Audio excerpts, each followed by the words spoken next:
ശബരിമല കേരളത്തിലെ പത്തനംതിട്ട ജില്ലയിൽ റാന്നി താലൂക്കിൽ റാന്നി പെരുന്നാട് ഗ്രാമപഞ്ചായത്തിൽ പശ്ചിമഘട്ടത്തിൻ്റെ ഭാഗമായ പെരിയാർ കടുവ സംരക്ഷിത പ്രദേശത്തിൽ സ്ഥിതി ചെയ്യുന്ന ഒരു പ്രധാനപ്പെട്ട ഹൈന്ദവ തീർത്ഥാടന കേന്ദ്രമാണ് ശബരിമല.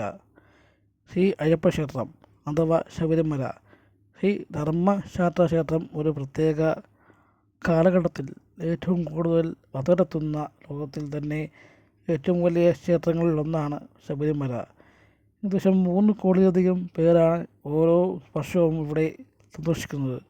ചില കണക്കുകൾ 5 കോടിയോളം വരുമെന്ന് പറയുന്നു. ഹരിഹര പുത്രനായ ശിവൻ, വിഷ്ണു എന്നിവയുടെ മകനായ അയ്യപ്പനാണ് ധർമ്മശാസ്താവ്, ഇവിടുത്തെ പ്രധാന പ്രതിഷ്ഠ എന്നാണ് വിശ്വസിക്കുന്നത്. കൂടാതെ അടുത്ത പ്രത്യേകം ക്ഷേത്രത്തിൽ മാളികപ്പുറത്തമ്മ എന്നു പേരുള്ള ശക്തി സ്വരൂപിണിയായ ഒരു ഭഗവതിയും സങ്കല്പവും തുല്യ പ്രാധാന്യത്തിൽ കുടികൊള്ളുന്നു. 3 ദേവതകളായി ആദിമൂല ഗണപതി, മഹാദേവൻ, വലിയ കട്ടസ്വാമി, കൊച്ചുകടസ്വാമി, കറുപ്പുസ്വാമി, നവഗ്രഹങ്ങൾ, നാഗദൈവങ്ങൾ എന്നിവർക്കും പ്രത്യേകം സന്നിധികളുണ്ട്. ശബരിമലയിലെ ആചാരങ്ങൾ ശൈവമതം, വൈഷ്ണവമതം, ശാക്തേയം, ശ്രവണമതം എന്നിവരുടെ ഒരു സമ്മിശ്രമാണ്. വേദവാക്യങ്ങളിൽ ഏറ്റവും കൂടുതൽ പ്രചാരമുള്ളത് തത്സമസി, അത് നീയാകുന്നു എന്ന മഹാവാക്യം ഈ ക്ഷേത്രത്തിൽ മുമ്പിലായി വലിയ അക്ഷരത്തിൽ എഴുതി വച്ചിട്ടുണ്ട്.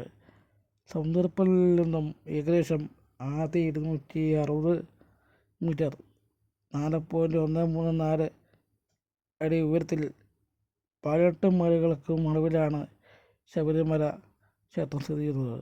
പഞ്ചലോഹത്തിൽ പൊതിഞ്ഞ 18 കരിങ്കൽ പാടികളോട് കൂടിയ ചെറിയൊരു ക്ഷേത്രവും അതിനുമുള്ള സ്വർണം പൊതിഞ്ഞ 2 ചതുരശ്ര ഗോപുരങ്ങളുമുള്ള ശബരിമലയുള്ളത്.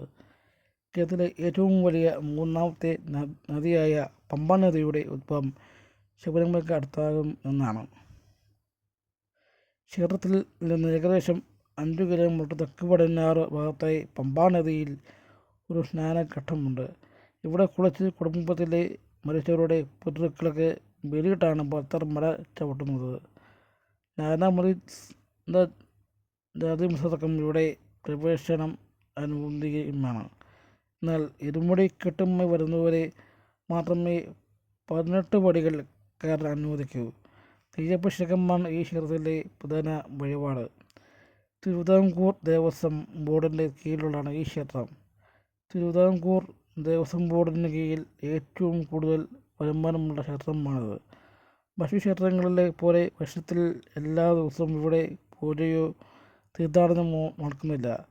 നവംബർ-ഡിസംബർ മാസങ്ങളിൽ വൃശ്ചികം 1 മുതൽ ധനു 11 വരെ നീളുന്നതും മണ്ഡലകാലം എന്നറിയപ്പെടുന്നതുമായ 41 ദിവസങ്ങളാണ് ശബരിമല പ്രധാന തീർത്ഥാടന കാലയളവ്. തുടർന്ന് മകരവിളക്ക് മഹോത്സവം നടത്തുന്നു.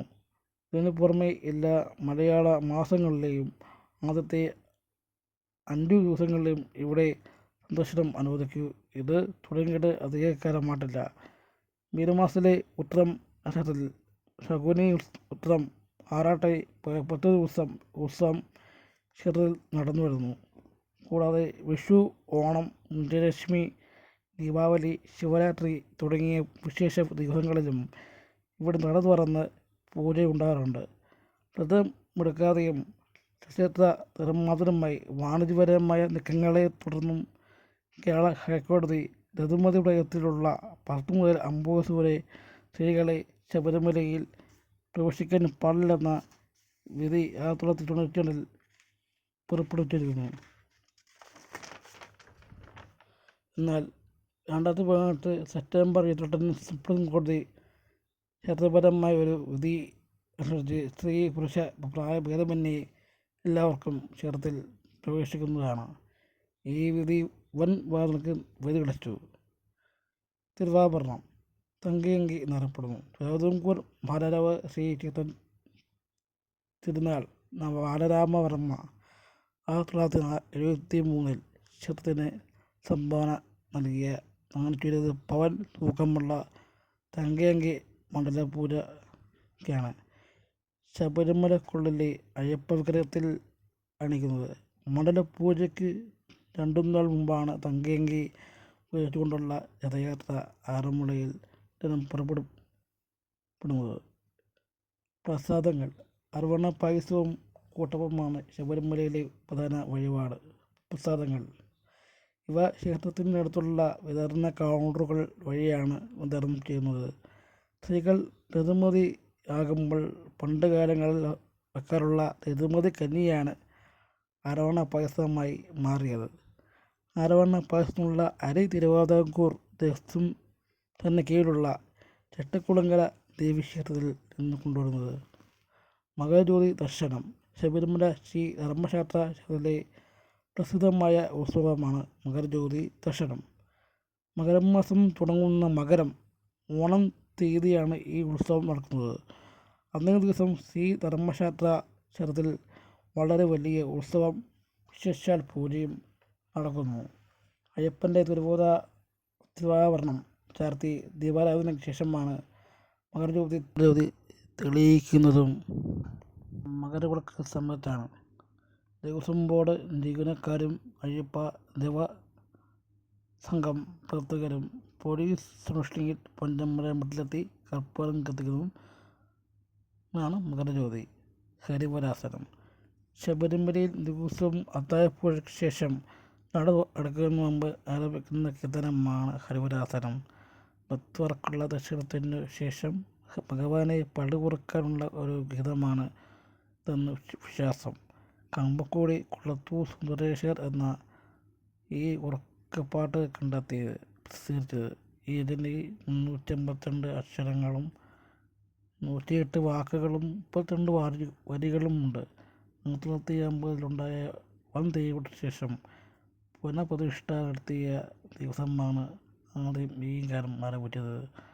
ആദ്യകാലത്ത് അതിപ്രസിദ്ധമല്ലാതിരുന്ന ഈ ഗാനം 1975-ൽ പുറത്തിറങ്ങിയ സ്വാമി അയ്യപ്പൻ എന്ന ചിത്രത്തിലൂടെ പ്രസിദ്ധി നേടി.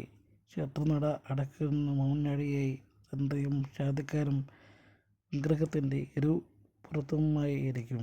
തുടർന്ന് പാട്ടിലെ ഓരോ വരിയും അവസാനിക്കുന്നതിന് അനുസരിച്ച് വിഗ്രഹത്തിൻ്റെ ഇടതുഭാഗത്തെ ഓരോ വിളക്കും അണച്ചുകൊണ്ടിരിക്കും. അവസാനം വിഗ്രഹത്തിൻ്റെ വലതുഭാഗത്തെ വലിയ വിളക്കും അണച്ച ശേഷം തന്ത്രിയും ശാന്തിക്കാരും പുറത്തിറങ്ങും. തമിഴ്നാട്ടിലെ തേനീഗിരിയാണ് കമ്പക്കുടി. 1984-ൽ ഹരിഹര സുധ അഷ്ടോത്തര എന്ന ആൽബത്തിനു വേണ്ടി കെ.ജി. യേശുദാസ് ആലപിച്ച ഹരിവരാസനം. എല്ലാ അയ്യപ്പന്മാർക്കും ഈ വീഡിയോ സമർപ്പിക്കുന്നു. സ്വാമി ശരണമയ്യപ്പ.